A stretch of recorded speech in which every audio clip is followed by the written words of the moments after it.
Hello there. I'm driving to work, but I decided to record this video because I've been reflecting a lot after yesterday's live about how when the love is not pure, um, it, it can hold you back if you are unable to identify the signs. For, I know that is out of context if you bring just like that, but basically the situation was that I was doing something risky in order to grow in life. I was taking a step that it seemed to many bigger than my legs. However, I was very determined to achieve the goals that I had set for myself, and I was being supported by my husband. So we felt at that point that the only thing we needed was each other to achieve those goals, and courage. Courage to not doubt ourselves. I always think of Batman, the movie, and that is a point. I don't even know if this actually exists in the movie, but I have this memory that I think it's Batman. He was trying to climb up a well to escape, and he had some ropes on, and he was trying to climb up, and someone told him, like, you never climb up this wall, the wall of the well, like this. And he says, why why would I not? And this person says it's because every person that was able to climb, they did not have any ropes, so there was no safety net. And this is important because if you do not have a plan B, you make sure that the plan A is successful, and you deal with it. If you do not have a plan B and you just have the confidence and the determination, the courage to follow through with your plan, you become successful, because there is no other way. Commitment is equal to success. That's it. and success, it does not always mean have the best outcome. Success is to, like we've spoken about yesterday as well, success means executing the plan. If the result comes or if the result does not come, it does not define if you're successful or not. I think the result of your action it depends on many other factors that I'm not going in today. But successful means acting. Success means commitment, is to have this determination of doing something and follow through with that. And again, let's go back to, that was the mindset at the time. And every time you can look at your life, you can perceive in your life that every single time you put your mind to do something, and doesn't matter the bigger challenge it was, you were able to overcome every single obstacle that came your way, and you achieved your goal. If you were completely dedicated to do it, there is not a doubt that you are unable to accomplish it. The only moment that you were not able to accomplish is that if you use the verb try. I tried to do this, because try is a concept that actually does not exist. Try is a verb that implies that you're not acting enough. You're not really putting your 100% there. You are trying. If somebody asks you, are you coming tonight? And somebody responds, oh, I'm gonna try. What do you immediately understand? I don't think they're gonna make it. So try is a verb that I really tell my friends, my clients, and myself that it does not exist. So if you're trying to be posting, you are not posting. If you were trying to do a diet, you're not doing a diet. If you're trying to improve your routine, you're not improving your routine. You're just trying. Again, so I had this strong determination, and my brother at that time, his love was, he did not want to suffer because he loves me so much. He did not want to suffer to see me in a difficult situation. So there are two moments that the love, which I think is more like an attachment rather than love itself. There are two moments that attachment can hold you back.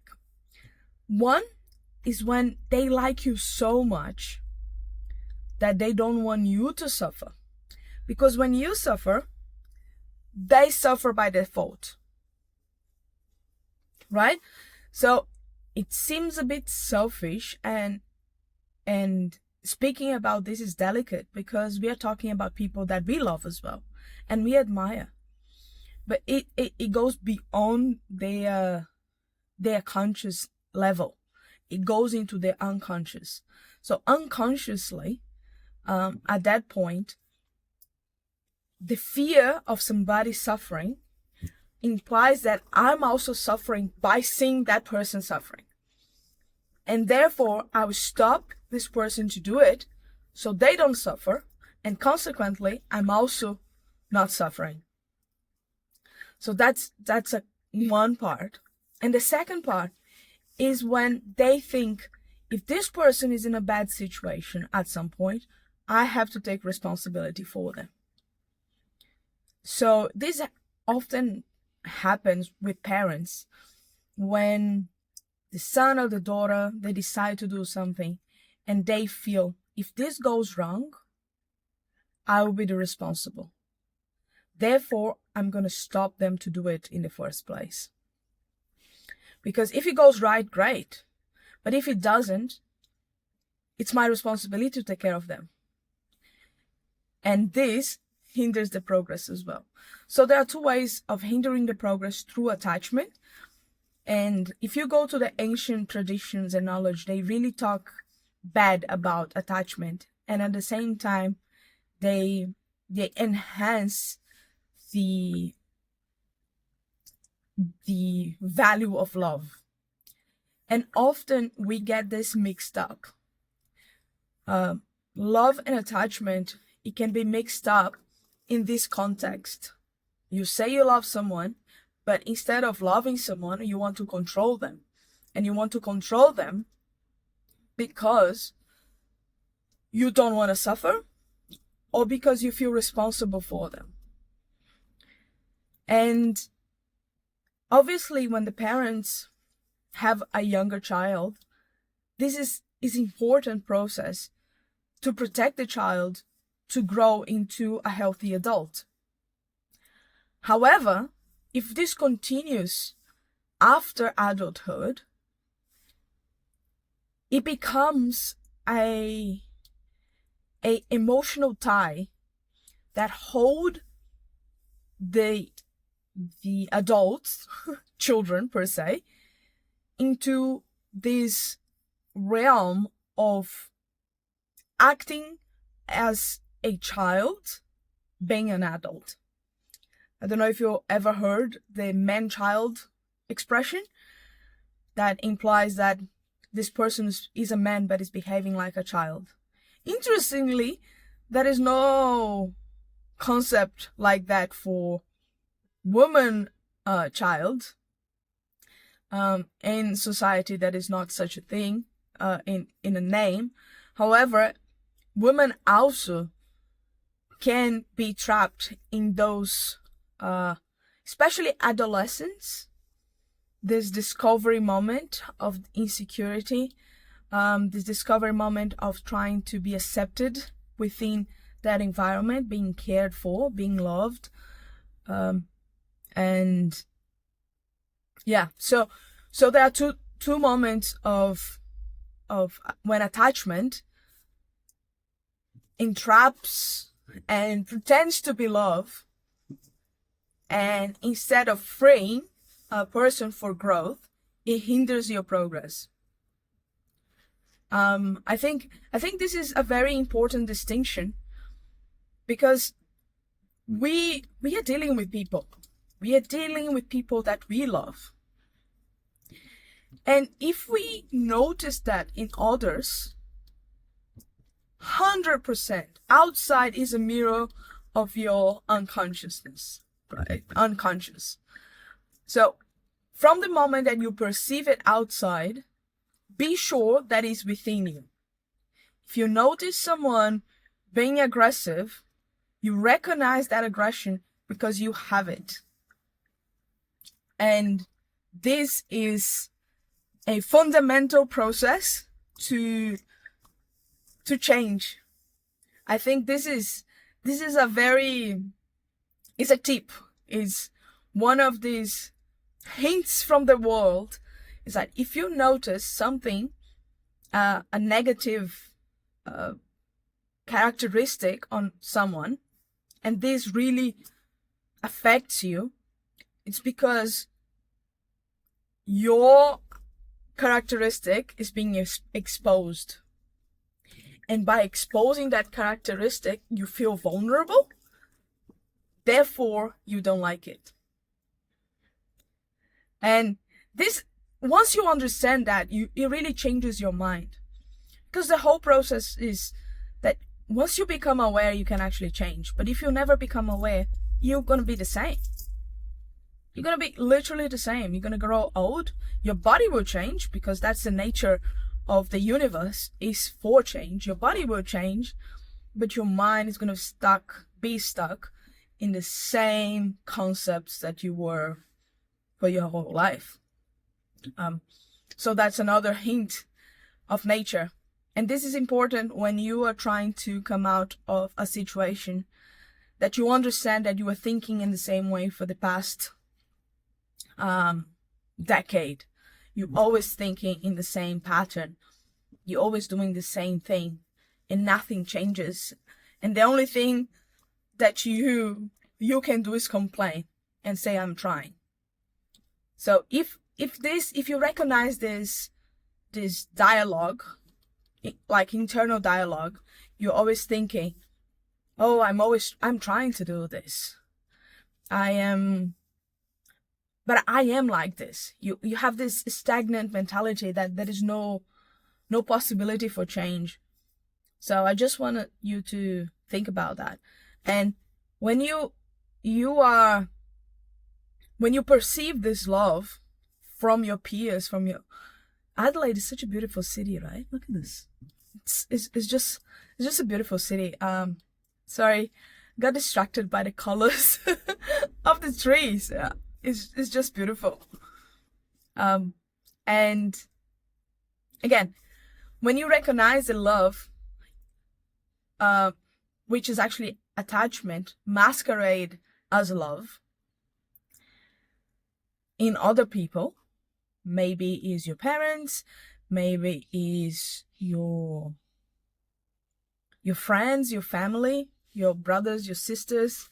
When you perceive that, is a moment for you to, I do that as well. I also have attachments, and I also want to protect myself. It's self-preservation. I don't want to suffer. I don't want to see the people that I love suffer. And this you can perceive. Again, very, very controversial topic here. I'm giving a disclaimer. But when you know that somebody dies, you get sad. Oh, somebody died. That's such a terrible situation, and you feel the pain. But when a family member dies, you feel it different. And it's not necessarily about that family member. It's about how you had a relationship with them. The more you love that person, the more you suffer. And this love is a selfish love. It's a selfish love because sometimes the person who passed was going through so much pain. The person who passed but you still suffer because it's not about them anymore. It's about yourself. So I just wanted to make this capsule of, which can be controversial when we talk about death. It's always controversial, especially when we question the level of feelings that we have. So please be kind to me and try to understand. If you don't understand, please ask me questions. It's just about awareness. It's about understanding yourself. Obviously, we are not gonna judge anyone for their suffering. This is very important for us to really recognize what is going on. I'll say that because there was one time, because I was really hurting, a friend of mine had passed, and I was doing a prayer at the time. I was doing a prayer, and a mosquito was bothering me. And then I killed the mosquito. And the body of the mosquito fell into, I was wearing white, and it fell into my white dress. And when I looked down, I saw the body like that. And in that moment, I thought, I'm here mourning my friend for their death, but at the same time, I've just killed a mosquito. I've just killed a being that had a family, that had a society of them, right? And when I did that, I started reflecting on my own selfish reasons for being suffering because my friend had passed. Yeah, well, it went a bit deep now. But yes, so the importance of understanding these ties of attachment, and when you masquerade those attachments to as love, when you do that, you really are set up for failure. You're setting up for failure because when you are trying to protect someone that is not your right to protect, is not your duty, your responsibility to protect, you're leaving the steering wheel of your life empty for somebody else to do that. And then it goes into what we talked about yesterday.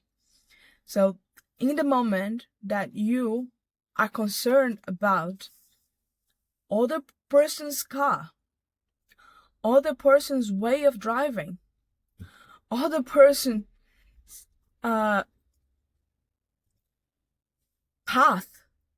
you are leaving your direction, your life, the direction of your life. Ooh, almost didn't come out.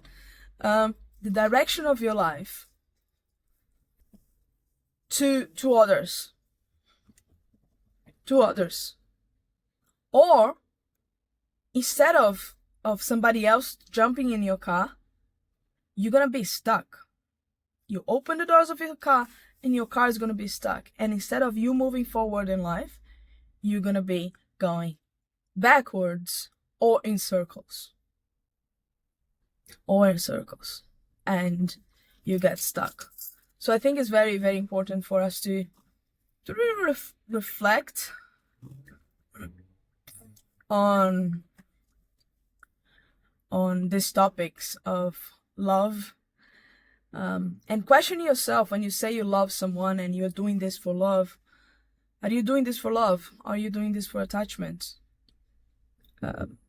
Are you really loving someone? I think love, we talk about the love of a mother as unconditional. And I want you to strive for this. We are not perfect. We are still in construction, and in evolution. We are still improving ourselves. We are not perfect. Please do not expect me to be perfect as well. It's a process. But I really want you to reflect on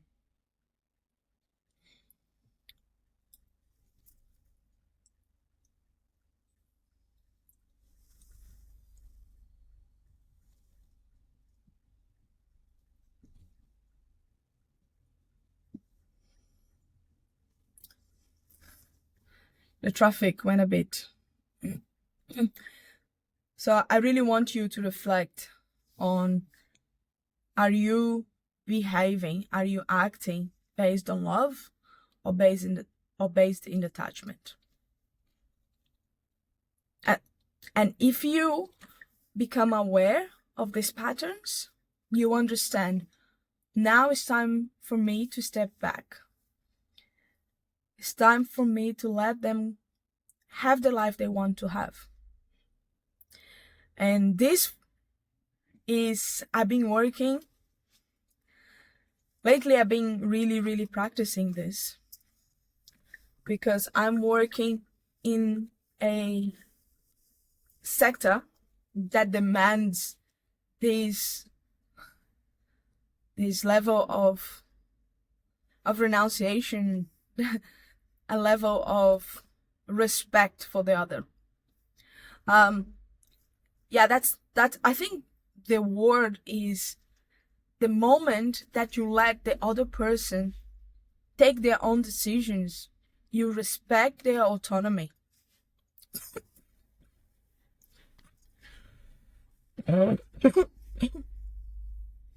You respect their autonomy. You respect that they are the experts on their lives. And this is so empowering for the other person as well. It's so empowering to have someone in your corner that respects your autonomy, that respects that you are the expert of your life and you do not need somebody telling you what to do. So when you're dealing with someone and you look at that person and you think, oh, I should tell you not to do this because you're gonna be suffering afterwards. You can say, look, I've lived this and I suffered. For you, could be different. So if you are determined, you do it. Instead of saying, you shouldn't do it because this is going to happen to you. We're not God. We don't know what the future holds. We don't know. We don't know. Obviously, if you're responsible for that person and the person is a child, then you can do it, because then it's your responsibility at the end of the day. But sometimes people need to learn, they need to carve their own path.